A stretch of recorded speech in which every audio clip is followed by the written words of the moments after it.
Bueno, buen día.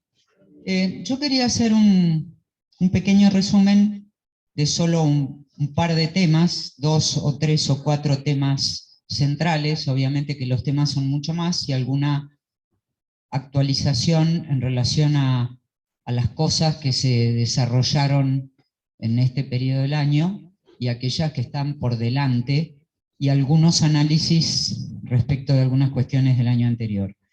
Siempre me parece importante recordar, en particular para entender que la gestión de la dirección es compleja.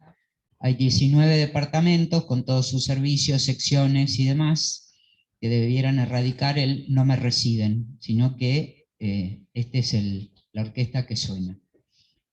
El primer tema es respecto de lo que nos propusimos hacer en el plan estratégico institucional. A nuestra dirección le tocaban 19 indicadores y quería que repasáramos juntos qué logramos y qué no. Están agrupados de acuerdo a los ejes del PEI. Bueno, no hemos logrado, lo refrendaré al final, el tener guías clínicas que ordenen, al menos para el grupo de enfermedades más frecuentes, formalmente, en lo que tiene que ver con el fortalecimiento institucional, contar con ellas. Sin embargo, sí, el número de cirugías de alta complejidad respecto del total superó levemente 8,8% las metas, así como el egreso de pacientes adultos quirúrgicos, que superó subir del 35,5 a 44,8% de pacientes quirúrgicos, muestra, para actualizar los análisis del departamento quirúrgico y todos sus integrantes, que la foto muestra algo distinto de lo que se observaba anteriormente. Y quizás estemos en condiciones de poder llegar este año con suerte a que la mitad de los egresos de adultos sean de pacientes quirúrgicos vinculados a alta complejidad. El número de internaciones detectadas sin trámite se mantiene estancado, del 30 mejoró al 20%, lo cual es de una escasez paupérrima, cuando la meta puesta por el departamento era de 10 y en realidad consideramos que debe ser de 0, y rápidamente, cuando logremos llegar a la digitalización en la internación, va a quedar claro que nadie va a poder estar internado si no tiene trámite de internación, con lo cual este tema, que es de una alta cronicidad, debe ser identificado con todos los sectores que internan pacientes para que entiendan que cualquier institución de salud, las instituciones saben a quién tienen internado, desde cuándo y dónde, y que es imperativo hacerlo. Las encuestas realizadas a pacientes, si bien la meta era de 2.000, considerando que empezaron en septiembre, que es menos de la mitad del año, se puede considerar que para ese periodo de tiempo se cumplió con las que se habían estipulado dentro de lo que ya vieron en la primera reunión de este año de la Dirección Nacional de Calidad, y fuimos una de las sedes de la prueba piloto, o la sede de la prueba piloto de la encuesta de satisfacción a pacientes ambulatorios. Las especialidades en la franja horaria de tarde no solo no alcanzaron la meta, sino que se redujeron. En la etapa en la que yo estaba en la coordinación habían llegado a 38% de los turnos y consultas se hacían en la franja de la tarde, y después de la pandemia no se pudo recuperar, y si seguimos visibilizando que los consultorios que tienen un espacio limitado no alcanzan, cuando en realidad están libres a la tarde, y donde intercalar horarios de mañana con horarios de tarde es totalmente factible, la accesibilidad será menor. Agendas nominales versus agendas totales, es decir, que yo pueda elegir a un médico cuando pido un turno para consultorio, que es lo que hace la mayoría de la humanidad cuando se atienden otros subsectores del sistema de salud en nuestro país. Sí logró recuperar la meta de esas agendas grupales donde uno va a una especialidad y no tiene derecho a saber quién lo va a atender, y mucho menos a cambiar si no le gusta, o si considera que preferiría cambiar de profesional. Considerando que las agendas de CAI, demanda espontánea y todo lo imprevisto, obviamente no van a ser nominales. Si uno viene imprevistamente, lo atenderán y punto. Es un muy buen porcentaje el alcanzado. El porcentaje de egresos con pulsera identificatoria, que tenía que ver con lo que el grupo de el histórico Comité de Seguridad del Paciente venía trabajando, es otro fracaso en relación a que no existió la decisión de la adquisición de estas pulseras, y yo creo que es momento en que, más allá de esperar grandes avances tecnológicos, empecemos a incorporarlas, estimando por el número de egresos, con la logística que debiera tener, más allá de si tienen código de barras, si permiten la lectura o no. Si en este primer semestre podemos tener pulseras convencionales, serán las convencionales, y después podremos llegar a otras mayores, pero con la idea de que llegar a las mayores de entrada, en todo este periodo no las llegamos a tener. El número de pacientes internados con eventos adversos sobre el número de egresos, la meta era tener al menos una línea de base, dado que el hospital nunca había consolidado la información de eventos adversos. Evento adverso es un término muy amplio, no es lo mismo que un evento centinela de un daño o perjuicio grave para un paciente, haber perdido el turno de un estudio, no haberse estudiado en tiempo y forma en los días en que lo tenía que hacer y demás. Respecto de los internados, mayoritariamente es considerado evento adverso, y para ello la gente de pediatría aplicó el Trigger Tool pediátrico, que es una modalidad de medición de en cuántas veces o en qué porcentaje de sus pacientes esto había ocurrido, con un número bastante ruidoso de 46%. Como la meta era tener la línea de base, a expensas de los pediatras, podemos decir que la tenemos, debiéramos generalizarlo. La prevalencia de úlceras por presión en adultos internados que se estuvo midiendo fue aún mejor que la meta, casi al revés, ¿no? Que fuese el 14,8%, que sea el 14,1% es mejor.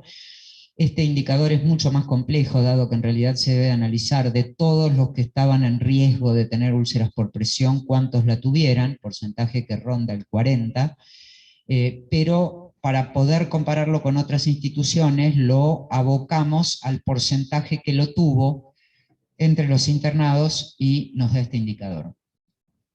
El número de neumonías asociadas al respirador. El año pasado se construyó el indicador de línea base con un único renglón que mezclaba las neumonías, las bacteriemias asociadas a catéteres y las infecciones urinarias, y que en realidad técnicamente no es aceptable. Son 3 eventos de orígenes distintos que se miden distinto en todo el mundo. Entonces, para poder hacerlos comparables, le planteamos a la Dirección de Planificación Estratégica, en acuerdo con la PLUME y la gente de infectología, el expresarlo como se expresa el indicador, y en este caso vemos una mejora muy sustantiva que superó inclusive las metas fijadas, dado que las neumonías por número de procedimientos por 1000 días, nunca sé bien cómo se lee este indicador, fue de 11 en lugar de 14 y bajó de 17. Las bacteriemias también bajaron de 14 a 7,3, la meta había sido más humilde, y las infecciones urinarias bajaron de 4,3 a 3,5, casi dentro de la meta. Es muy llamativo, a mí me llama mucho la atención en relación a que las porcentuales de medición de lavado de manos y guardada de las medidas de bioseguridad no muestran mayor adherencia ni mejoran, pero estos indicadores sí han mejorado. Seguramente en breve, en mayo, es la jornada la semana del lavado de manos de la OMS, así que volveremos sobre estos temas. Número de pacientes día en los hospitales de día también mejoró, superó levemente la meta. La cirugía mayor ambulatoria sobre las cirugías totales, que se llama porcentaje de ambulatorización de las cirugías, también superó levemente la meta, de 33 subió a 35,7, si bien recuerden que los primeros 3 meses del año pasado hubo pandemia y el uso de la UCA fue relativo. La cuestión es que de todas las cirugías ambulatorias están las mayores y las menores, y lo que estamos midiendo en este indicador es si vamos haciendo más mayores ambulatorias. El promedio de permanencia de internación indiferenciada es otro indicador en el que no tuvimos resultado. No solo no lo tuvimos, sino que lo empeoramos. Se había fijado una humilde meta de bajar de 10,8 días a 9,8, y en realidad logramos casi subirlo un punto más, con lo cual nos detendremos en ese después. El número de procesos asistenciales formalizados que se habían fijado eran 4, y en realidad estrictamente formalizados a través de una resolución salió el proceso de atención ambulatoria, pero el proceso quirúrgico, el de empadronamiento y el de internación, altas y egresos están elaborados, simplemente que fueron elaborados a fin de año estaban siendo corregidos cuando la irrupción en nuestras vidas del TASI llevó a que había que volver a hacer correcciones antes de que fueran formalizados con resolución, y probablemente el de la coordinación de consultorios también requiera de alguna actualización, con lo cual fueron construidos, consensuados, trabajados con los equipos, restando todavía el proceso de atención en emergencia, que tiene un borrador muy primario. El número de servicios que implementaron POA claramente superó la meta, que se había fijado de 8 y fue de 54, y el número de equipos consolidados en diversas áreas también se ajustó a la misma. Detengámonos en estos 5 indicadores en los que no logramos tener buenos resultados en la dirección.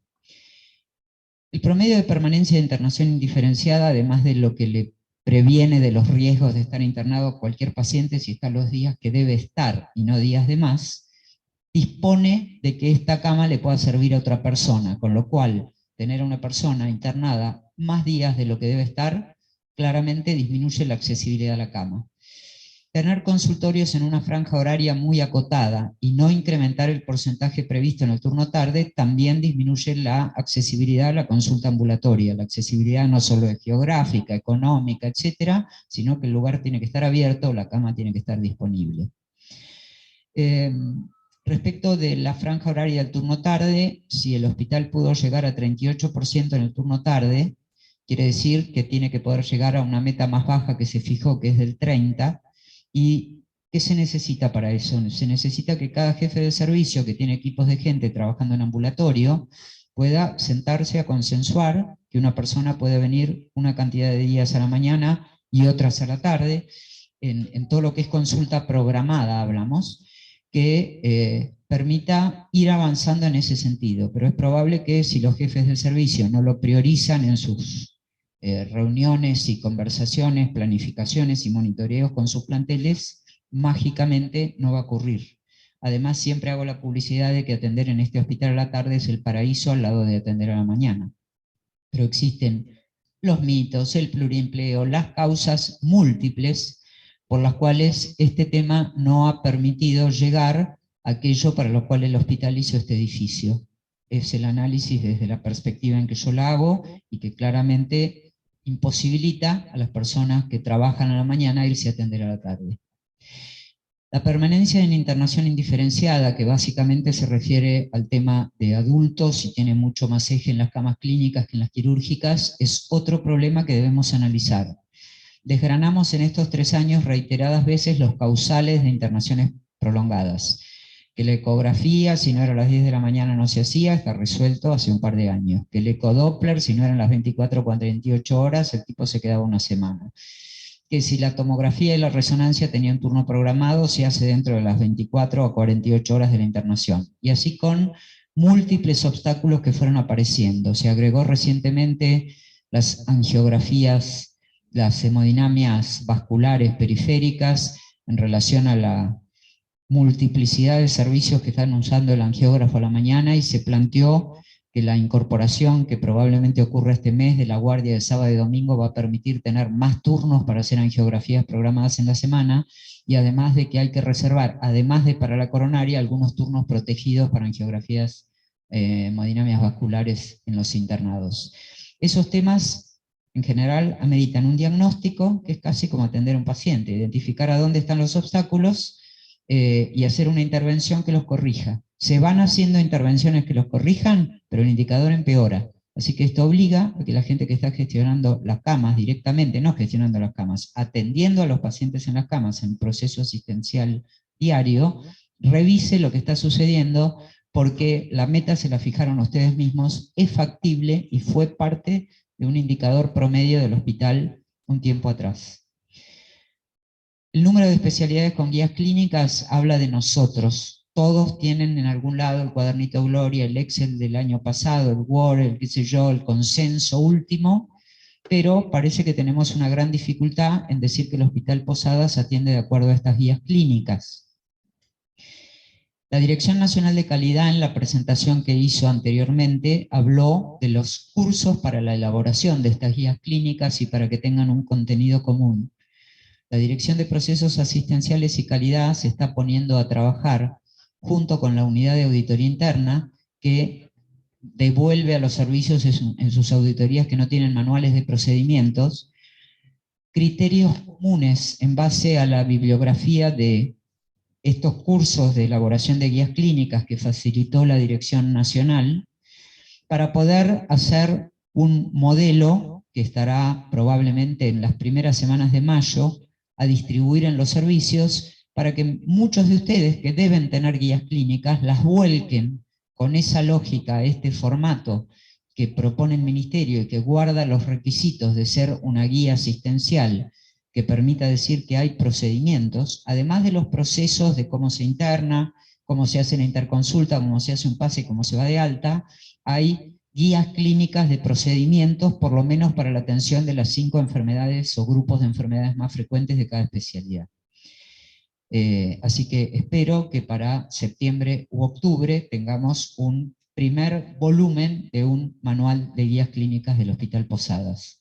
Tener este manual no es burocracia del Estado, es que después cuando uno analiza la asistencia que le estuvo dando a los pacientes, vea en qué grado esas guías clínicas que ustedes mismos establecieron están dando cumplimiento a cómo se están atendiendo los pacientes. La guía clínica es una herramienta de monitoreo, que no quita que va a haber pacientes que sean particulares y estén por fuera de estos flujogramas o de estas guías, pero que sí permitiría saber, inclusive planificar los recursos en relación a cada cuánto se le hace una placa a una persona que tiene una neumonía, hay cosas elementales, qué tipos de cultivos, etcétera, debieran permitir cruzar la información y monitorear si realmente en el Hospital Posadas estamos atendiendo como decimos que atendemos en ese papelito que tenemos pegado en la pared en algún lado. El porcentaje de egresos con pulsera ya me referí anteriormente, insistiremos nuevamente ante las direcciones que están ocupadas de adquirirla, ya bajando la meta de que sea la pulsera supersónica del futuro, porque incorporar la pulsera, por lo que nos había dicho Nilda en reuniones federales respecto de los hospitales que sí la usaban, parece que no era algo tan sencillo en relación al recambio, a la infección, a la limpieza, al uso, así se cae, etcétera, con lo cual yo creo que en este semestre que nos queda en esta gestión, sea útil incorporar la pulsera que sea para adquirir el ejercicio de lo que es tener identificados correctamente a los pacientes, y después la tecnología permitirá que de la pulsera se pueda identificar la prescripción de fármacos, buscar los resultados de laboratorio, pero hoy nos interesa más el ABC de esta prueba piloto, de decir, nuestros pacientes están identificados y reducimos el error potencial por error de identidad. Estructura. Lo que acabo de decir del PEI es para que cada jefe de área se lleve la listita de lo que le toca ver cómo va a mejorar este año, además de que el resto de los indicadores deben seguir en mejora también.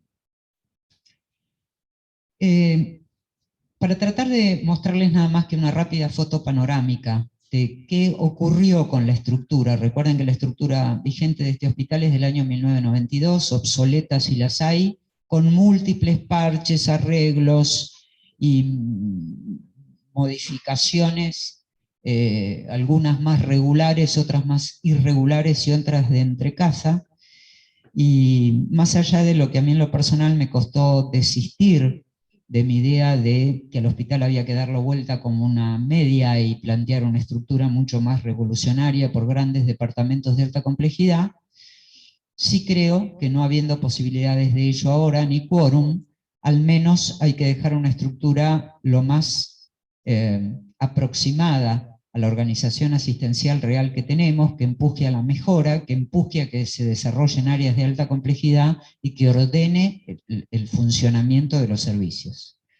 Es decir, que en ninguno de los casos mi criterio fue reconozcan a Juancito, que siempre trabajó mucho. Les digo esto porque aún me falta hablar con muchos jefes para que sepan que esa es una frase que me pega en lo peor del hipotálamo, porque no es fundamento ninguno para pensar una estructura de una organización como esta.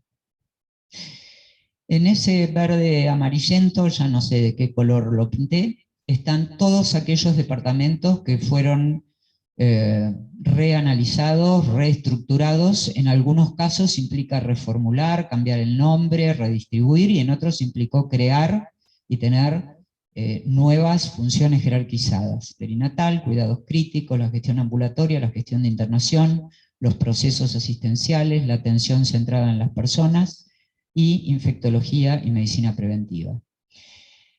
En salud mental, pediatría y medicina se avanzó muchísimo, quedan algunos pequeños sectores pendientes de ser revisados en lo que estamos trabajando ahora. El quirúrgico quedó mucho más atrás, salvo una actualización en urología y en una sección de cirugía general.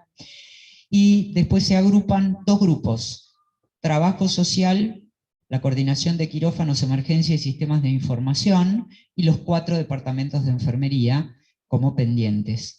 Agrego que en el año 2020 se creó el Departamento de Farmacia y Esterilización y la sección Virología, cuando todavía dependían de la Dirección de Bioseguridad, que dependía de nuestra dirección. Acá estamos hablando solo de lo que actualmente es la dirección, pero dado que hablamos del 2020 hasta abril del 2023, hay una parte en la que estábamos todos unidos en una dirección. Cuando uno analiza porcentualmente, esto representa que entre un 65 y 70% de la estructura fue actualizada, fue reformulada, y toda fue hecha en consenso con los jefes. ¿Qué significó esto para el hospital? La dirección médica, recuerden que tenía una sola dirección, que era la de bioseguridad, que hoy es una dirección general a la par. Y actualmente era la dirección más grande, de alguna manera, en relación a que tenía en ese momento 3.800 de los 5.000 trabajadores dependientes de ella, pero era la única que no tenía una dirección simple para distribuir las tareas de todas las direcciones. En este momento tiene 3, la de prestaciones asistenciales, la de enfermería y la de procesos asistenciales y calidad.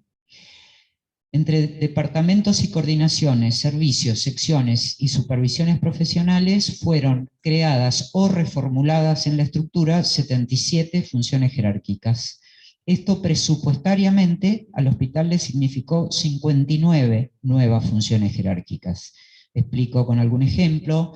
Las secciones del viejo servicio de pediatría que pasaron a ser servicio dejaron todas esas secciones libres, con lo cual algunas de las nuevas que se crearon utilizaron esas secciones que ya venían formando parte del inciso 1 presupuestario para ser asignadas a otro sector, y en su lugar se crearon servicios. Por eso el número no es coincidente.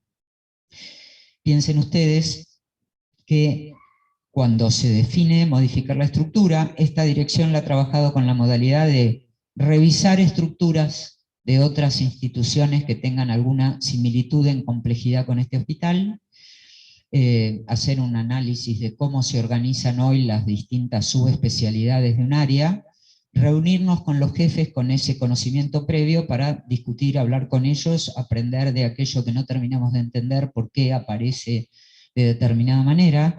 Los jefes siempre vienen con sus propuestas, las propuestas tienen un componente de lógica de funcionamiento, otro de viabilidad y de que toda función jerárquica tiene que tener gente a cargo en las estructuras del Estado Nacional actual.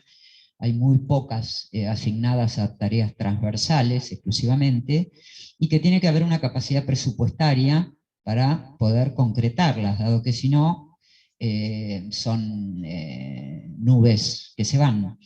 Por lo cual, nuestra dirección elabora las propuestas, la Dirección de Recursos Humanos corrobora que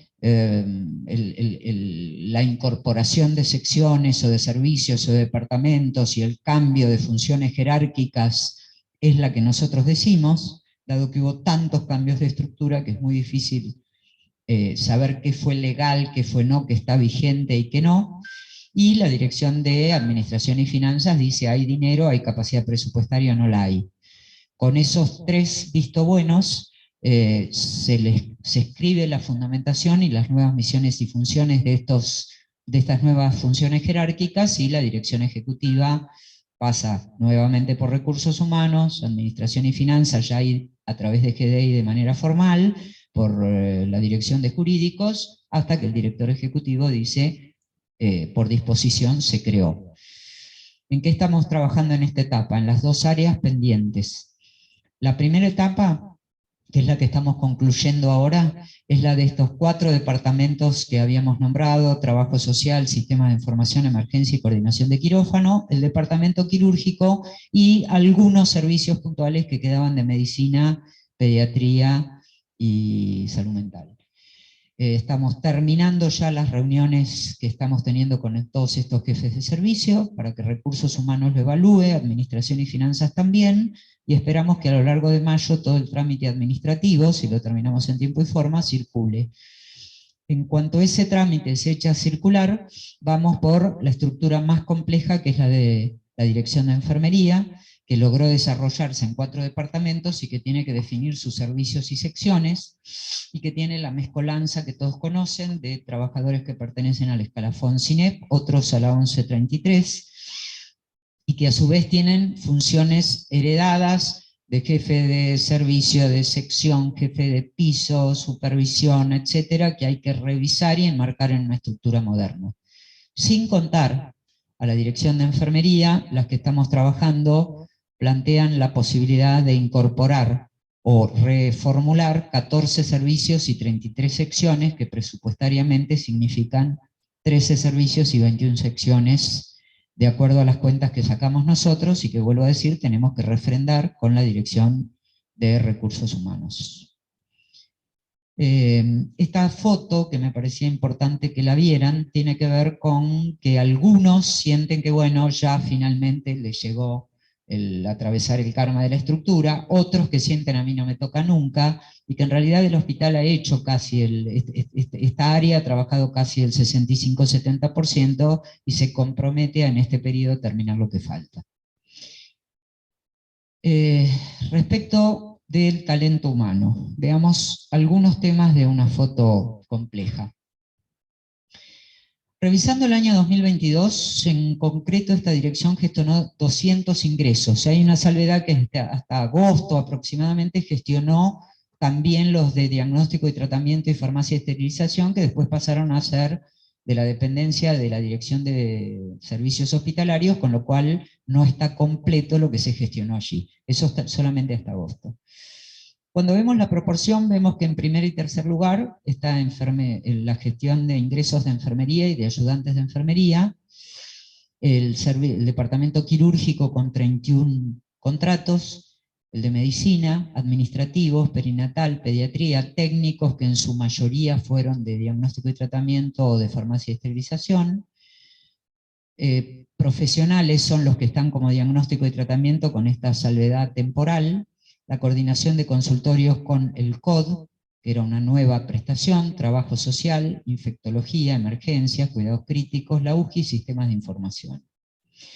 Cuando decimos que son estos 200 contratos, 131 pertenecían a monotributistas que lograron salir de esta condición para estar en una condición de contratados. 51 fueron altas por bajas. 51 de estas altas por bajas, algunos además eran monotributistas. ¿Se entiende? No es que se cuentan unos más otros, sino que era una mezcolanza de gente que podía tener el atributo de ser monotributista y de venir a suplir una alta por baja. Y 22 fueron ingresos puros, fueron nuevas funciones o ampliación de planteles que no existían hasta ese momento. Les digo esto porque, a ver, el consolidado, uno dice el año pasado no había contratos. Bueno, sí, hubo 200. ¿En qué situación estamos desde ahora hasta el viernes pasado? Bueno, ya hay 53 solicitudes de contratación en trámite. De ellas, 34 son altas por bajas y 19 son ingresos. ¿Y en qué situación están? Esto, el segundo círculo puede ser que sea distinto hoy, porque varía todos los días y a cada momento, a medida que la persona avanza en el trámite. Hasta hace 2 o 3 días atrás habían ingresado 9 y 5 estaban terminando el trámite, es decir, 14 ya prácticamente, algunos empezaron y otros estaban con fecha de ingreso. 26 están en el medio del trámite, y acá hago hincapié a los jefes, a muchos les mandé mensajes respecto de que quizás una persona tarda en traer la documentación y hacerse el apto un mes, y entonces retrasa el tiempo de los contratos, por lo cual es muy importante que lo haga rápido, y 13 aún están sin autorizar. El primer paso que yo doy es enviarlo a la dirección ejecutiva para que la ejecutiva lo autorice, y ahí la de recursos humanos empieza a hacer los llamados. Y piensen que vamos por, esto abarca el primer trimestre y medio y 15 días más del año. El hospital es dinámico y funciona con esa dinámica. Pero ahora vamos a este gráfico que es un verdadero despelote, porque tratar de hacer un gráfico con este tema es casi enloquecedor, o yo no estaría inspirada. La dirección médica tiene 875 guardias de 12 horas por semana repartidas en 30 servicios. La contamos como 12 horas, si bien hay guardias de 24 y de 12, para llevar la unidad a hacerlo comparable. De ellas, 299 guardias son de 12 horas por monotributo y están divididas por servicio, y esto es obviamente la cantidad de monotributos por semana, ¿no? De lunes a domingo, el plantel de cada servicio, cuánta cobertura por un plantel contratado de planta tiene y cuántos son por monotributo. Vemos que hay 5 servicios que ya no tienen monotributos y tienen su plantel de guardia completo. Psicología oftalmo, obstétricas, neumonología, que es la guardia de fibrobronco, y cirugía general. Hay 6 servicios que tienen 2 monotributos de 12 horas. La mayoría es un solo profesional que hace una guardia de 24 horas. Hay 4 servicios que tienen entre 3 y 4 monotributos de 12 horas, entre un profesional y medio y 2 por semana.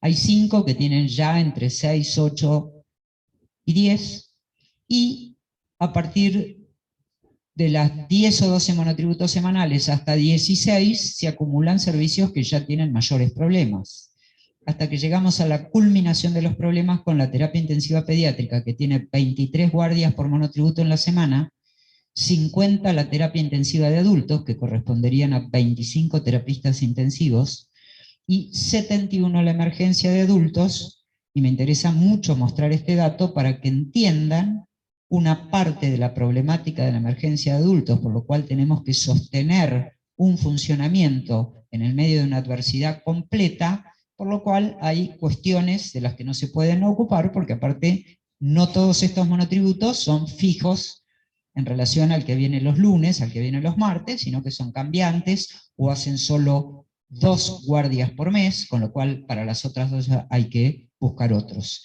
Es decir, que ven que es un mapa. Hasta hace poco creo que había 2 servicios que tenían planteles completos de guardias sin monotributos, pero estos 200 contratos, más los que estamos haciendo, los que están en curso para aprobación ahora, en el caso de la emergencia pediátrica, claro que estoy contando que tuvo 5 bajas, las 5 altas que están en trámite ya ingresando como ingresadas, lo cual permitió que se reposicionara, porque la emergencia pediátrica también estaba en una situación mucho más roja y logró mejorar sustantivamente.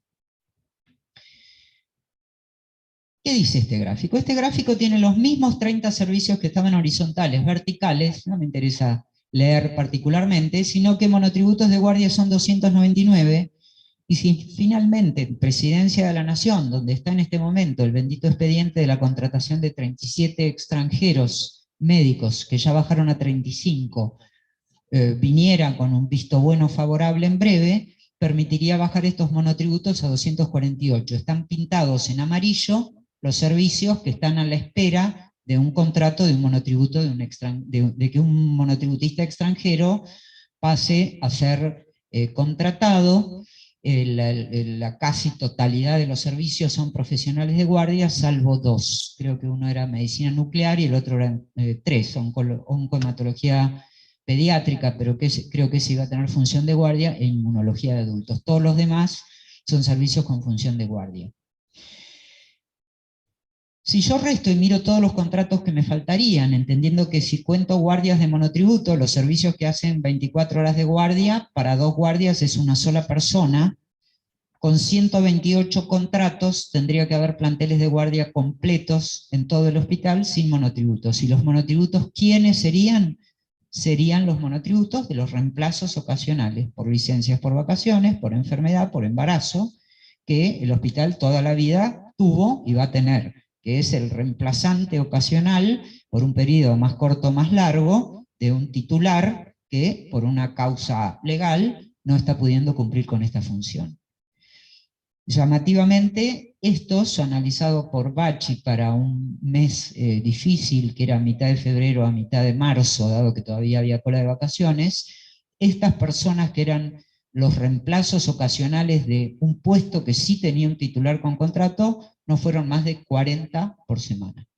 En cambio estamos hablando de 299 que quizás bajen a 248 y si se lograran completar esos planteles podrían ser cero. Para eso obviamente lo primero que hay que tener es capacidad presupuestaria, pero en algunos servicios además es imposible conseguir interesados para cubrir esos contratos, ¿no? Es decir, es multifactorial el por qué, en particular en los servicios que están más en rojo, emergencia adultos, emergencia terapia adultos y terapia pediátrica, la dificultad para conseguir cubrir esos puestos es el primer motivo por el cual no están completos. Además de las contrataciones y de toda la gestión y el seguimiento del trámite para la autorización para incorporar estos profesionales extranjeros, nosotros acabamos de terminar, yo la semana pasada creo, o esta estuve en la reunión, el comité que se reúne para evaluar el desempeño del año 2021 que permite el pase de grado, y ya en breve, calculo que cuando Recursos Humanos mande la disposición al director ejecutivo, empieza la evaluación 2022. Recuerden que el hospital se comprometió a cumplir con los dos momentos del año, marzo y septiembre, en que los trabajadores de la 1133 tienen la posibilidad de presentarse a un cambio de categoría, de postular para cambiar de categoría. Para eso tienen que tener un grado determinado de acuerdo a la categoría a la que quieran pasar, por lo cual hacer la evaluación de desempeño 2022 sin tardar un año es clave para que en septiembre las personas que hoy quizás son adjunto 3 y pudieran llegar a adjunto 4 estén en condiciones, si tienen los requisitos, de pedir el pase de categoría. ¿Qué es la dificultad que vimos hasta ahora? Cuando mandamos la evaluación de desempeño, la siguiente que le mandemos, sea del escalafón 1133 o del CINEP, necesitamos que en 48 o 72 horas el jefe inmediato superior de la persona, que desagregados a ninguno le toca evaluar a 1000, en 72 horas se siente y los evalúe, que es algo que lleva a 5 minutos por persona. Es decir, que en 72 horas yo tendría que tener todas las evaluaciones de vuelta en la dirección.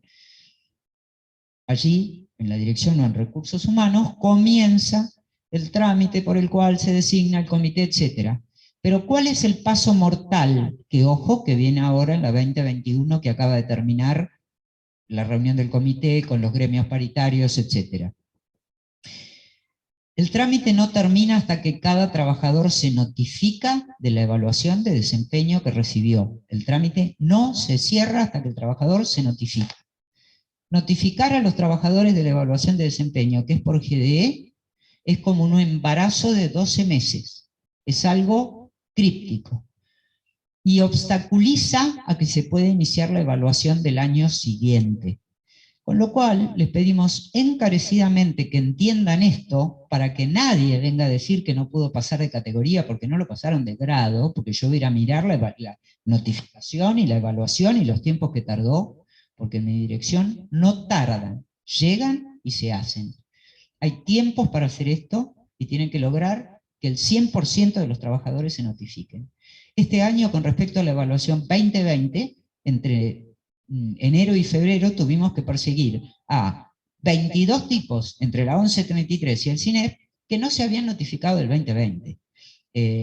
Donde nuestras secretarias se sientan al lado de él y le hacen la notificación si no la sabe hacer, si perdió la clave del GDE, donde tiene un periodo de tiempo inmediato de una cantidad de días, que lo actualizaré, de una semana, para notificarse en disconformidad si no está de acuerdo con la evaluación. 4 meses después no se puede notificar en disconformidad. Tuvo la oportunidad y no la usó. Es decir que la única manera de meter esto en caja y que la rueda ruede respecto de esto que tiene que ver con el salario, que es pasar de grado y pasar de categoría, es que desde cada unidad de sección o servicio esté ordenada y se haga cuando se tenga que hacer. Pongo mucho énfasis porque es un desafío hacerla 2022 y poder volver a permitir la inscripción para el pase de categoría de aquellos que acrediten hacerlo en el mes de septiembre.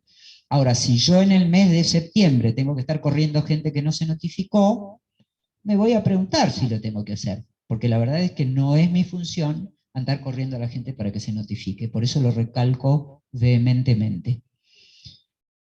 En mayo se inicia la evaluación, bueno, esto es lo que les decía. Ya está reuniéndose en estos días, ya está el comité armándose para la evaluación para el pase de categoría de la 1133, de los que se inscribieron hasta el 31 de marzo, y lo mismo está ocurriendo con el CINEP. Creo que en estos días se reúne la Comisión para la Evaluación de Desempeño 2021, el CINEP es casi 2/3 de trabajadores respecto a la 1133, y la Junta Evaluadora para que pase categoría del CINEP también se está armando. Estos datos yo no los tengo con precisión, estoy, digamos, difundiendo lo que conversamos con la Dirección de Recursos Humanos y la Dirección Ejecutiva, pero me parece que en relación a al proceso de aquello que se planteó, se comprometió y se dijo, es importante actualizar en cómo estamos y por dónde vamos. Me enteré de casualidad al perseguir así vehementemente en qué está la autorización para el contrato de los extranjeros, que también está en Presidencia de la Nación en este momento el de la liberación de las 1035 vacantes, desde la que habló Tarditi a inicios de mayo para la planta permanente. Pero no puedo decirles más que eso, que parece que en la corrida de casilleros avanzó un casillero. Vamos a hablar un poco de los procesos. El proceso quirúrgico fue intensa y profundamente elaborado, para atrás, para adelante, consensuado, peleas, etc. Fue una gran parte del karma de Bachi, lo había empezado Fernando Ríos, lo trabajó con Silvia Baccari, que está a cargo de que los procesos del hospital existan, entre otras tareas. Y de lo que nos habíamos fijado, que era programar una lista de espera única, pudo tener algún grado de avance para la cirugía ambulatoria. La evaluación preoperatoria solo se está haciendo 3 veces por semana y la meta es que pueda hacer todos los días. Yo además tengo la meta emperrada de que la extracción de sangre y el electro se hagan el mismo día, y por cuestiones operativas no se pudo resolver en esta etapa. La cirugía propiamente dicha y después la internación o el hospital de día, por supuesto que ese es un proceso de muchas páginas desarrollado, que una vez que lo logremos enlazar con el TASI, saldrá a través de una resolución.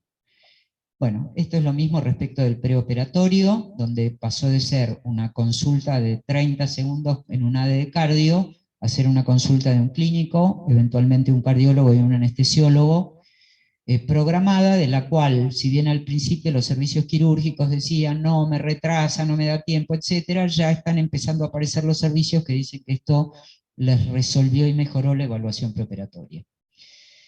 El proceso de empadronamiento. El traumático pasaje del SIGAP al TASI, cuyo trauma perdura y perdurará un tiempo y no está resuelto, implicó replantearse, empadronar, era lo que en la época del papel era abrir la historia clínica, es decir, existir para el hospital como un ciudadano o ciudadana que se atiende acá, y que en el SIGAP y TASI significaban lo mismo, está empadronado, pidió un turno, tenemos sus datos, y después, de acuerdo a que venga o no a la consulta, pasa a tener una historia clínica cuando el que lo atiende escribe. Sabemos que ese padrón tenía múltiples errores, con lo cual todos los nuevos en el TASI se empadronan por primera vez, van a tener escaneado el DNI, y a eso lo llamamos empadronamiento definitivo. Pero todos los que se atendieron en la época previa al TASI, una vez que estén más aplacadas las aguas y corra menos sangre, deberán pasar por un mostrador de planta baja o primero E y F, o por la oficina de admisión, a hacer su empadronamiento definitivo, que significa escanear el DNI, y además significa revisar los datos filiatorios, que tienen muchísimos errores, y permitiría corregir la base de datos a lo largo de un año o dos. Digo esto porque quedó en el olvido en el medio de la implementación, y en realidad los pacientes progresivamente, habíamos planteado darles 1 mes, 2 meses, 3 meses, 5 consultas, depende, hasta que se les marcara que no podrían tener alguna atención si no completan o actualizan el empadronamiento. Estos sectores más las emergencias son los que tienen la posibilidad de empadronar, y el resto no. El ejemplo de las bocas de expendio múltiples en cada servicio, llevó a tener un padrón donde de 2.100.000 personas, solo 1.450.000 estaban bien empadronadas. Así que no, en el SIGAP, no podemos replicar esos márgenes de error, y como en cualquier institución del mundo, hay un ámbito bastante restringido, que acá lo amplificamos por el volumen y los espacios físicos del hospital. La primera vez la persona tiene que empadronarse de manera completa en alguno de estos lugares. En el caso de los que consiguen su turno telefónico de primera vez, lo harán cuando venga presencial y tendrán un empadronamiento transitorio para certificar su identidad. Una vez que esto concluye, el paciente está empadronado. Internación, pases y egresos. Algo rápido respecto de la internación. La escritura en la historia clínica, tanto para el consultorio como para la guardia, ha avanzado muchísimo desde el dramático 15 de febrero hasta ahora. Sin embargo, esta parte del proceso todavía no está instalada adecuadamente. El médico es el que pide una internación y para eso solicita una cama, se llama generar vacante, a la UJI en el TASI. La UJI asigna la cama, y cuando la asigna o la deja en espera porque todavía no hay, o la deniega porque nunca va a haber, o ya está asignada, o está anulada porque el médico dijo, no, mira, lo derivé, el paciente se fue, etc. El paciente o familiar hace el trámite en admisión. Ese trámite que el 28% no tuvo hecho estando internado en este hospital. El 28% de 19.000, le aclaro que es un montón de gente. ¿Por qué? Porque tiene que construir la hoja de hospitalización, de donde sale el informe estadístico, que después usará la secretaria de sala, y porque tiene que hacer el anexo de facturación para que esta internación esté desde el día 0 identificada para poder ser facturada, exigencia de las obras sociales. La UJI avisa al piso que se va a internar un paciente y el ayudante del sector que sea traslada. Se le incorpora al TASI, que tampoco está implementado aún, que el enfermero del piso, que a la larga, cuando esté terminado de digitalizarlo, va a ser el enfermero directamente, pero hoy, dada la falta de cableado y de PCs en todos los office, le va a avisar al supervisor, que es el que dice cama ocupada. Un paciente está internado cuando el enfermero lo ve acostado en la cama. En el caso de las emergencias de adultos o pediátricas, probablemente la de salud mental también, la guardia tiene pacientes que están en observación y otros internados. Por ende, las guardias tienen que avisar a la UJI que el de la cama 1, 3, 5 y 8 están en condición de internado, para que admisión haga el trámite de internación y transforme esos puestos de observación en guardia en camas de internación, que es lo que hemos trabajado en este mes. La posibilidad que tiene el TASI de decir cuándo un tipo en la guardia está internado. Esto nos permite blanquear que el Hospital Posadas dispone de 530 camas de internación, que son los sectores de internación, que tienen baño, mesa de luz, mesa de comer, etc., pero que es capaz de estirarse hasta 613 cuando incorpora a todos los internados en todas las guardias, centro obstétrico, etc. Tiene una elasticidad de aumentar en casi 100 camas, y podemos demostrar que tenemos camas supernumerarias. Si decimos que tenemos 613 camas, cuando tenemos 4 camillas de la guardia vacías de casualidad, decimos que no tenemos el 100% de ocupación. ¿Se entiende? Cuando ponemos la N real de lo que tenemos y vemos que estamos internando afuera de los sectores a donde se debiera estar internado, podemos demostrar que el hospital trabaja con un alto número de camas supernumerarias. Para los pases hay un procedimiento similar, que entiendo que tampoco está implementado a full. El médico le pide el pase de camas a la UJI en TASI, la UJI le asigna la nueva cama, el ayudante traslada, y el enfermero va a haber uno que avisa que le queda una cama libre, y va a haber otro que le avisa al supervisor que la cama que tenía libre le ocupó el pase. ¿Por qué hay que avisar el pase? Hay que avisar el pase porque la UJI debe tener el mapa de cama del hospital. Por lo cual, si un paciente cambió de cama, es importante y crucial que la UJI lo sepa. Si el paciente estaba en una cama de clínica o de pediatría y lo atendía clínica y pasó a ser de cirugía, pero no cambió de cama, ahí no hay pase. Hay un pase de servicio que lo va a identificar el Departamento de Sistemas de Información con el censo diario. Pero si el paciente cambió de cama sea en el mismo servicio, porque estaba neutropénico y se fue a un aislamiento, porque tuvo tuberculosis, o porque pasó al tercer piso de cirugía y cambió de servicio, ahí es crucial que la UJI tenga ese pase de cama. Aparte, si no, el siguiente no lo va a poder visualizar ni escribir internado en una cama distinta que la que estuvo en el origen.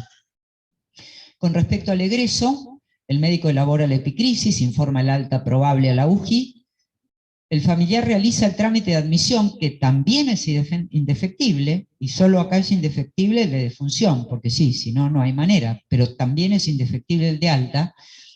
El médico le da instrucciones de seguimiento, recetas, turnos, el paciente se retira, se limpia la cama y el enfermero avisa al supervisor, cama libre. En toda esta etapa es en la que tenemos que trabajar intensamente este mes para que la parte de lo que es internación, pases y egreso funcione adecuadamente.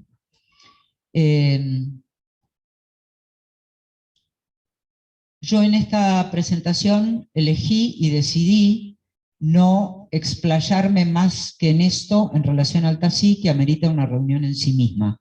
Por eso no es que esté dejando el tema de lado, estamos en distintos momentos evolutivos, creo que la implementación fue caótica, que de ese caos la única manera de salir es hacia adelante, y que como lo hemos hecho 700 veces con temas de toda diversa índole, es lo que estamos haciendo ahora, para sintetizar y trabajarlo en otra reunión. Calidad.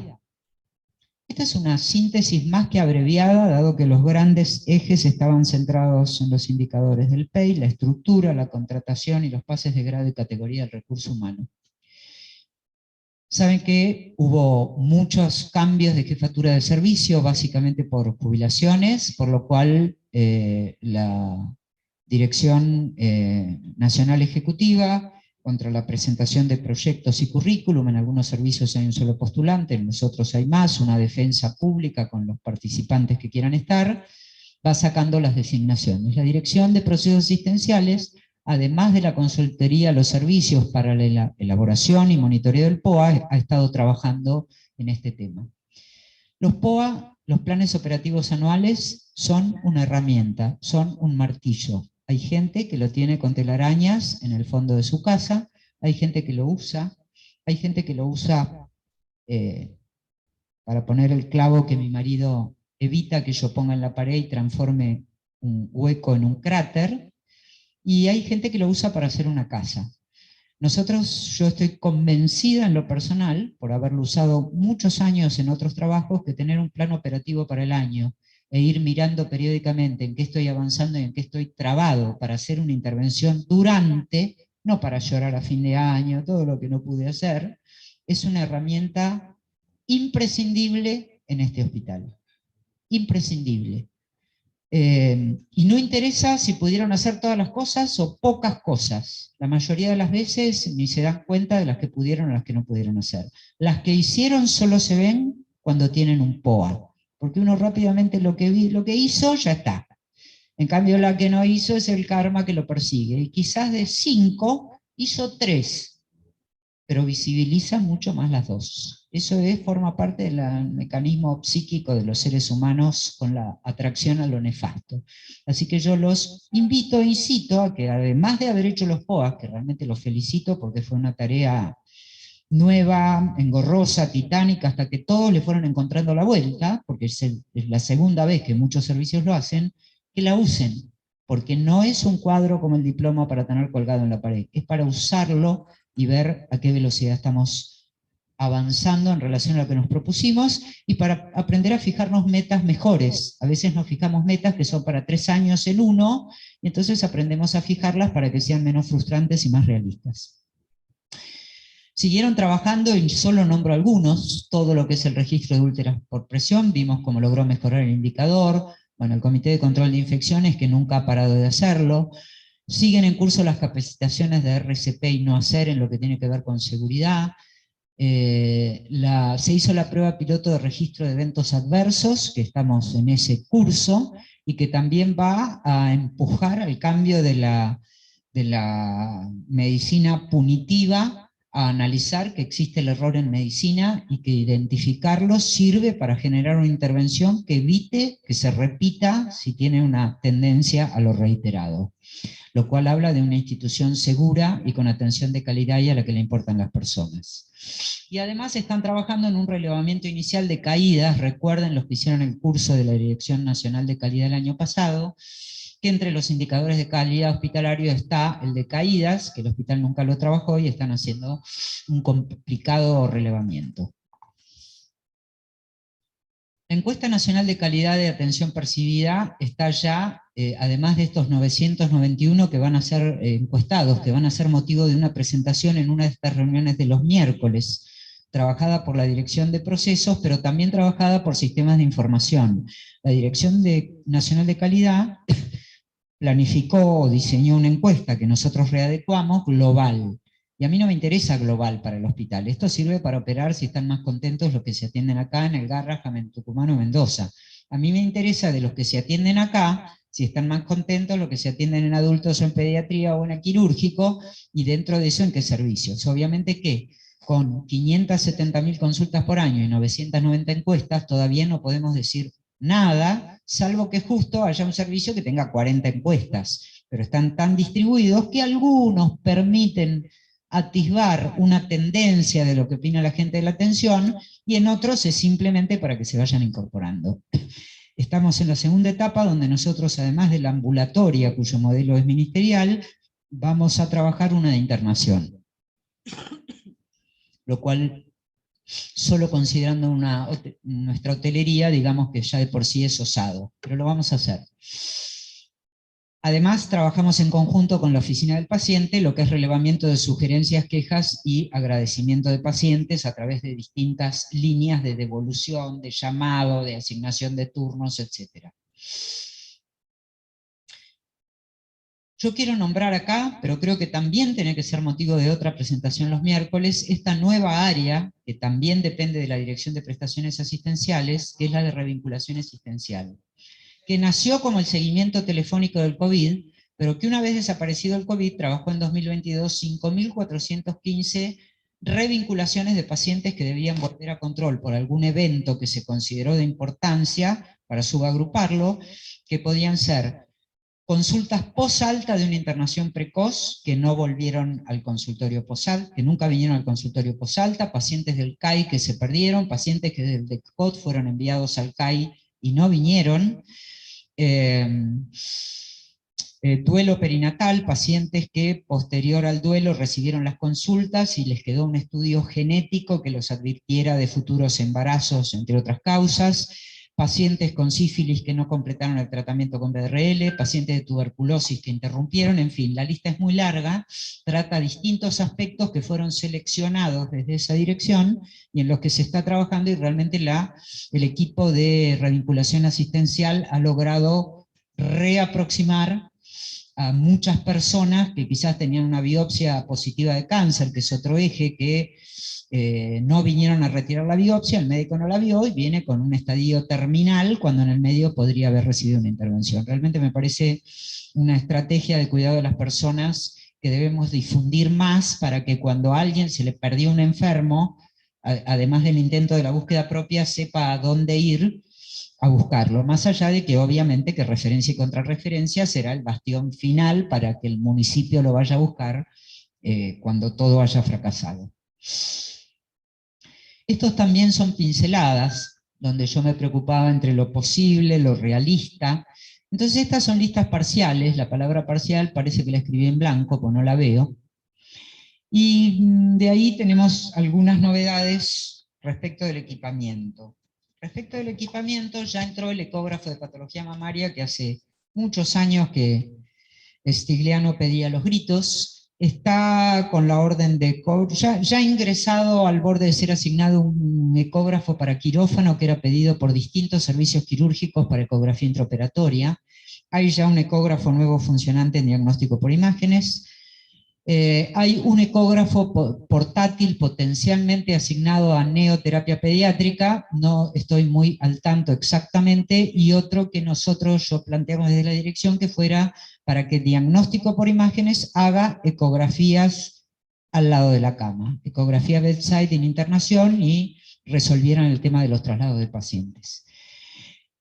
Oftalmo está logrando ya con la orden de compra el OCT, el tomógrafo de coherencia óptica y el oftalmo binocular, algo que usan para neonato, no me acuerdo de cómo se descifra esta sigla, que estaba faltando. Ya entraron, creo, o están en ello, ya entraron los 4 arcos en C nuevos para quirófano que también los demandaban desesperadamente distintas especialidades. Todavía no inició la licitación porque hay que distanciarla en tiempo, además de que hay que tener un poco más de plata del ecocardiógrafo acordado para la UCO, portátil. Está ya para la orden de compra, creo, el marco estereotáxico o cerca de ella, en licitación con su correspondiente software, para que compartan neurofuncional y neurocirugía. Hay unas licitaciones en curso, no estoy actualizada de dónde, de algún instrumental de cirugía plástica, un esternótomo para cardiovascular que fue arreglado, pero están tramitando un comodato, dado que no consiguen proveedor. Ahora quiero hablar globalmente de un problema que hay con el equipamiento. Están en licitación la renovación de todas las camas, mesas de luz y mesas de comer, de toda la internación abierta del hospital. Ya fueron colocados sensores en el techo electrónicos para lavamanos en quirófano, con lo cual el grave problema de esas piletas está resuelto. Está para ya en la orden de compra el receptoscopio de urología, que adolece además de muchos otros problemas de instrumental. Todavía no se logró encontrar un proveedor para un shaver, para la artroscopía de traumatología, que limita ciertas cirugías de rodilla, pero los proveedores no tenían en stock. Ya está la obra en curso para la instalación de un segundo angiógrafo en hemodinamia, que va a permitir que la competencia feroz que hay entre el uso cardiológico, no cardiológico, de cardiología infantil y de neurointervencionismo por el angiógrafo esté en techo muy alto. Recuerden que hemodinamia es un servicio que ha duplicado, ya ha superado la duplicación de las prestaciones mensuales, de 100 pasaron a más de 200, que el neurointervencionismo hizo una curva de crecimiento muy importante en diagnóstica y en menor grado, pero también importante terapéutica, y que hemodinamia pediátrica es la encargada del cierre de lo que antes eran cirugías a cielo abierto, de los ductos, comunicaciones interauriculares y otras, además de las diagnósticas, con lo cual el único angiógrafo es insuficiente, más allá de que necesitan, con la incorporación de la guardia de sábado y domingo, durante el día, la idea es que el servicio tenga prestaciones programadas.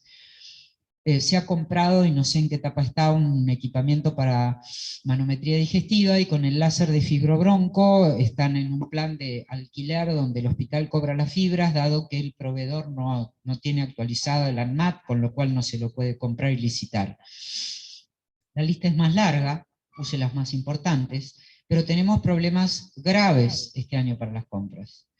El primer problema grave es que por el tema del dólar, de las importaciones, etcétera, hay muchos proveedores que no tienen stock en la Argentina y que hacen propuestas de entrega a 6 meses o más. El hospital no puede comprar equipamiento con entrega a 6 meses. Hay un tiempo para pedir el dinero de economía y un tiempo para pagar, que es contra la entrega, con lo cual hay equipamientos que nos propusimos comprar y que, no habiendo en la Argentina ni encontrando proveedores que digan que lo pueden traer en tiempo y forma, están suspendidos. Entre ellos, por ejemplo, el microscopio de neurocirugía, que se iba a modificar y que hasta ahora no se ha conseguido un proveedor que acepte incorporarse a una licitación con esta regla de juego.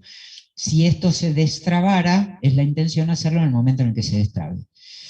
Hay un tema aún más grave, por eso con la Dirección de Infraestructura y todos los jefes de servicios quirúrgicos, de fibrobronco, de endoscopía infantil, recuerden que hay muchos otros que son de la Dirección de Servicios Hospitalarios, acordamos aquellos donde los mismos jefes interactuaron con la Dirección de Infraestructura para decir: conozco proveedores que los tienen en Argentina o que los podrían traer, para tratar de que saliera la mayoría posible. No puse acá que se amplió el parque de monitores, creo que entraron casi 40 para resolver muchos problemas de monitores, las bombas de jeringas para el área pediátrica y de neo, y algunos respiradores. Bueno, yo he sido una encargada de mudanzas, qué raro que se vea tan negro. Bueno, no importa, acá lo veo bien. La principal obra, que es la de la derecha, hay muchas obras en curso y no sabemos cuántas vamos a llegar a terminar. Empezó la demolición del viejo servicio de esterilización en la planta baja H, donde ya empezó la obra del nuevo servicio de hemoterapia. Terminada la obra del servicio de hemoterapia, que la está haciendo el hospital, en parte con una empresa contratada, en parte con gente propia del hospital, viene la mudanza y con ello la readecuación de los quirófanos viejos donde hoy está hemoterapia, una mitad que van a ser los quirófanos ambulatorios y la otra mitad que va a ser un gran centro de endoscopía digestiva y respiratoria adulta y pediátrica con salas adecuadas y con lugares de recuperación adecuados. Para eso los estudios urológicos se van a mudar enfrente. Tenemos con la Dirección de Servicios Hospitalarios acordado en algún momento y con anatomía patológica mudar el laboratorio de biología molecular que está enfrente al 6º C, y para poder mudar los estudios urológicos, y tenemos planteado hacer un cerramiento adecuado de la habitación 1 y 2 del 3º C para poner allí 6 camas de recuperación postquirúrgica, quizás con un criterio de que sean camas de cuidados intermedios, que los ventilados vayan todos a terapia intensiva, lo cual nos permitiría salir de esta catástrofe de no tener más que médico lunes, martes y miércoles y poder completar de lunes a viernes a la noche o sábado a la mañana, para poder permitir que las cirugías que requieran estas observaciones ya estén en el piso quirúrgico y pasadas horas o un día o dos puedan pasar a una cama general de cirugía. La unidad de gestión de pacientes se refiere a una idea funcional en relación a que todos los pacientes vayan a hacer los pocos trámites presenciales que tengan que hacer en este hospital, en lo que era la vieja oficina de turno sobre la calle Marconi, pero que básicamente todo lo que es la comunicación a distancia, gestión a distancia, turnos CCP, turnos por WhatsApp y demás, tengan un ámbito con un número de puestos adecuados, mayor al actual, en este lugar. Y se había planteado con la dirección de redes que también las gestiones de PAMI estuvieran todas centralizadas en un área que tenía un pequeño área de atención presencial y un gran área de trabajo en lugares razonables, tranquilos, para gente que está haciendo una tarea muy intensa en toda su jornada laboral. Está al finalizar la maravillosa nueva farmacia, esto pertenece hoy a la Dirección de Servicios Hospitalarios, que siempre los invito a visitar en el subsuelo. De hecho están colocando el cuarto Cardex gigantesco, que son estos robots que acomodan y proveen de medicamentos, pero además en la ex-UJI también está finalizando la obra de lo que va a ser la farmacia de guardia y programas, con una sala de espera, con un robot que entrega la medicación y con un sector de depósitos que entiendo que está próxima a ser iniciada y que va a generar una farmacia y un dispense de farmacia dignos, además de que va a permitir tener controles de stock adecuados. Tenemos una vieja deuda con los servicios de oncología de adultos y pediátrico. En el de oncología, que tiene múltiples crisis, tanto de planteles profesionales que es imposible conseguir, de ampliación de enfermeros para el hospital de día que sí se está resolviendo, y de ampliación de espacios. Necesitan 6 sillones más para hospital de día, parte de los consultorios están en el balcón, que es un pasillo técnico, con lo cual tenemos el compromiso de mudar consensuadamente al servicio de cirugía infantil, que son las oficinas, estar de residentes, aula, etcétera, para que todo el peine del 3º B sea oncología adultos y se haga una pequeña obra de adecuación. Pero además se ha logrado salvar, revivir y parece que está creciendo florecidamente la 4 veces caída proyecto de ayuda enorme de la Fundación Flexner respecto de un hospital de día y o internación para adolescentes con cáncer, en lo que trabajan oncología pediátrica y de adultos, en el 7º piso A, que además, a raíz de una intervención de Ninkukai, permitiría llegar a disponer de una habitación de aislamiento y con todos los requerimientos quizá para que se pueda hacer trasplante de médula, donde el procedimiento técnico no es lo complejo, sino la condición de aislamiento. Esto fue algo que se agregó en el último momento, digamos, y no sé en qué estado de desarrollo está esta idea, que entiendo que es una gran solución dada la prevalencia de tumores oncohematológicos en pediatría, y que se agrega a esto que finalmente parece que arranca. Al finalizar la digitalización de las historias clínicas de papel, el subsuelo E, que es un gigantesco archivo de historias clínicas, va a tener que destinar un espacio, obviamente, al Departamento de Sistemas de Información, pero va a dejar un gran espacio libre para el cual había 2 líneas de proyecto y todavía no han trabajado los arquitectos en si entran las 2 o no. Una era plantear finalmente la solución a que kinesiología, fonoterapia ocupacional, el taller de ortesis y prótesis y fisiatría estuvieran reunidos en un lugar de fácil acceso a personas con dificultades de traslado, y dado que no hay lugar en la planta baja, ahí tienen unos ascensores de muy fácil acceso que los lleva a un lugar horizontal, que tiene luz natural, un patio inglés, etcétera, y una instalación nueva y está climatizado, pero que requiere de una obra.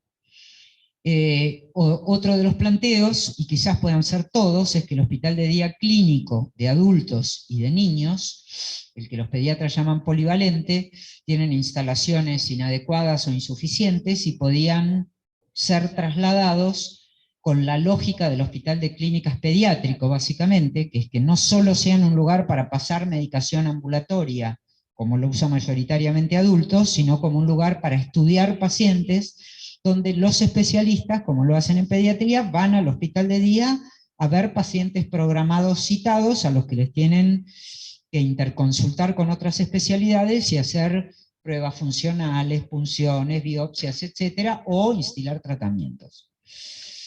Y que permitiría avanzar en la ambulatorización global de lo que es la medicina moderna, donde muchas de las prestaciones que se hicieron históricamente internados se pueden hacer ambulatorios.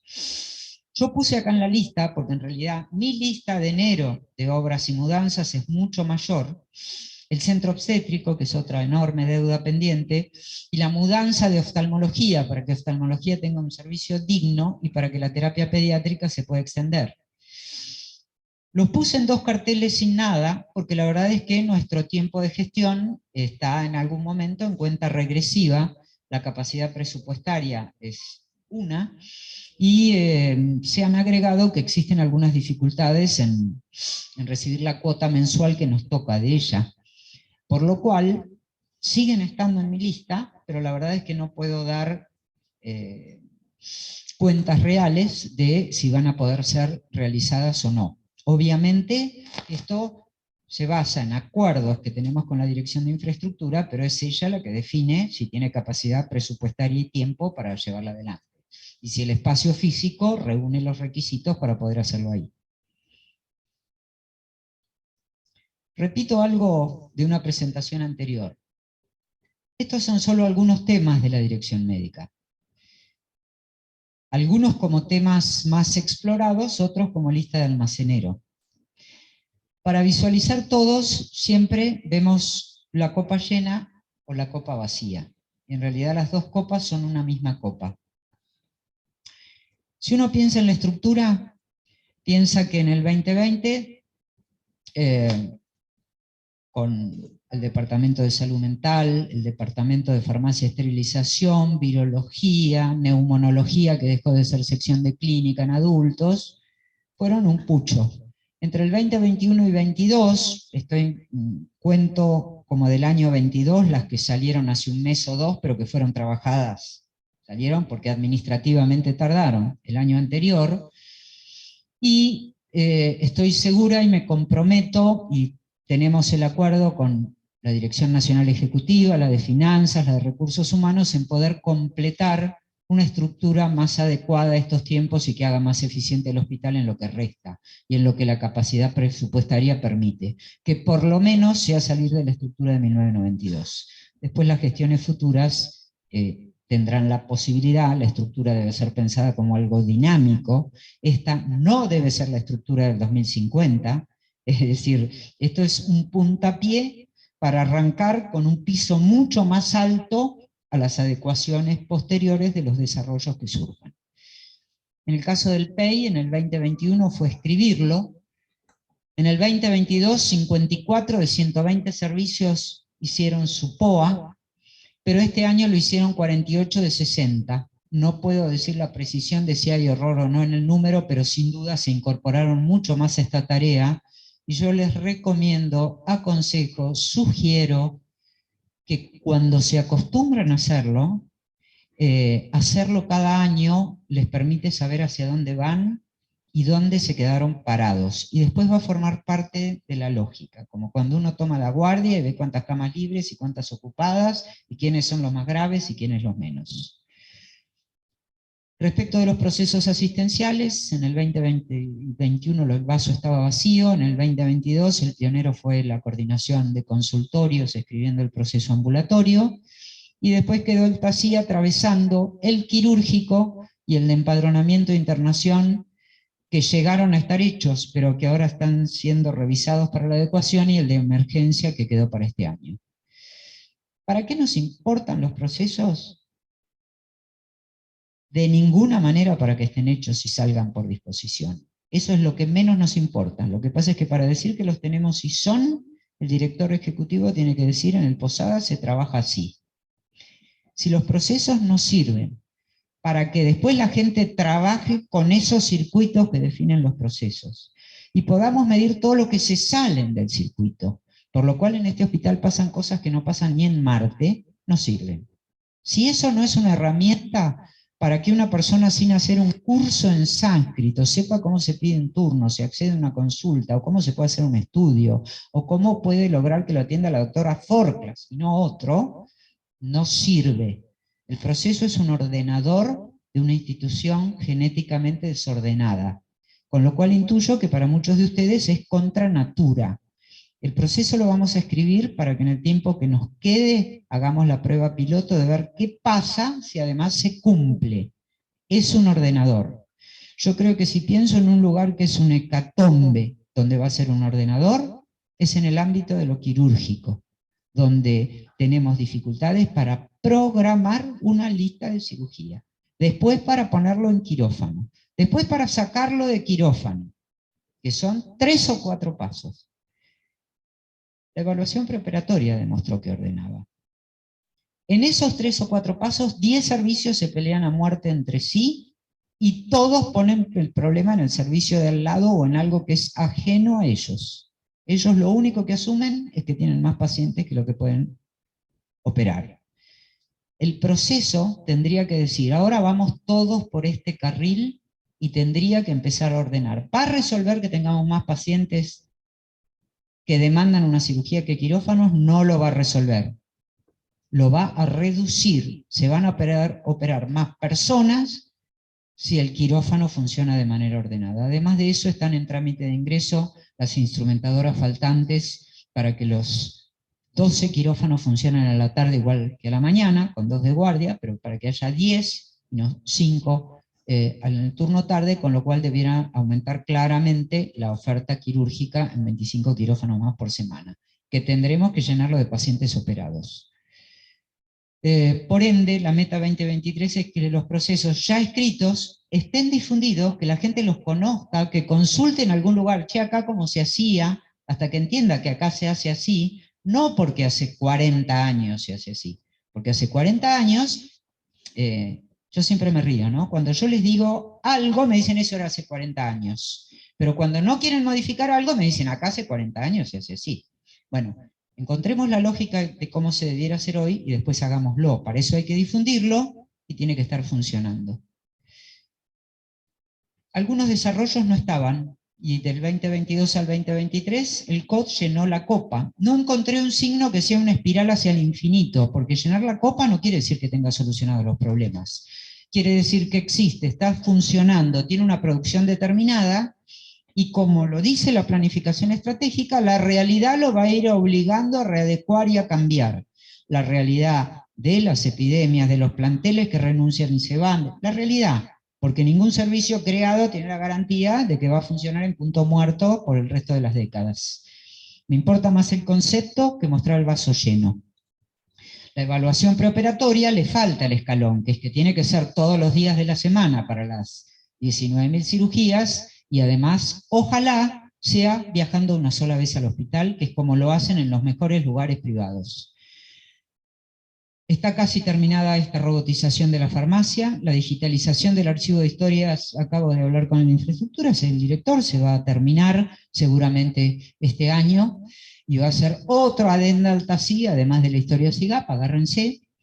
La fibra óptica ya está por el segundo piso en el edificio antiguo, ahí hubo algo importante que fue comprar los switch, que ya están funcionando e instalados, y el subsuelo, planta baja y primer piso, no recuerdo si es el segundo inclusive, ya están cableados, y ahora está saliendo la licitación del tercero hasta el séptimo para que la digitalización llegue al resto del hospital, lo cual son de esas obras que no se ven, pero que son sustantivas para poder dar la vuelta de página. Porque sin cableado, todo lo demás es inexistente.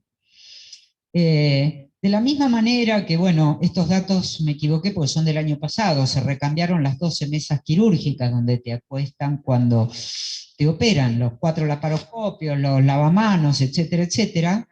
Tenemos un problema terrible con el instrumental quirúrgico. En instrumental quirúrgico los proveedores no se presentan a las licitaciones y no importan. Y la gran mayoría de ellos es importado, con lo cual es algo que compartimos con los otros hospitales y con los privados, con lo cual es más probable que el que lo logre importar se lo vende a un privado que le puede pagar hasta antes. Y ahí tenemos algunos servicios quirúrgicos que, habiendo resuelto otros ítems, están en este momento muy complicados por el tema instrumental. Lo quiero citar acá, porque es un tema que nos preocupa muchísimo en la dirección, tanto a nosotros como a infraestructura, con quien periódicamente vemos si algo o no se destrabó. Pongo en la parte de vaso vacío la estructura de enfermería, que ya lo nombré antes en relación a los dos momentos para la discusión, porque creo que es una asignatura pendiente muy importante para reordenar la enfermería del hospital. Ustedes habrán visto que entre los 200 contratos del año pasado, enfermería fue mayoritario.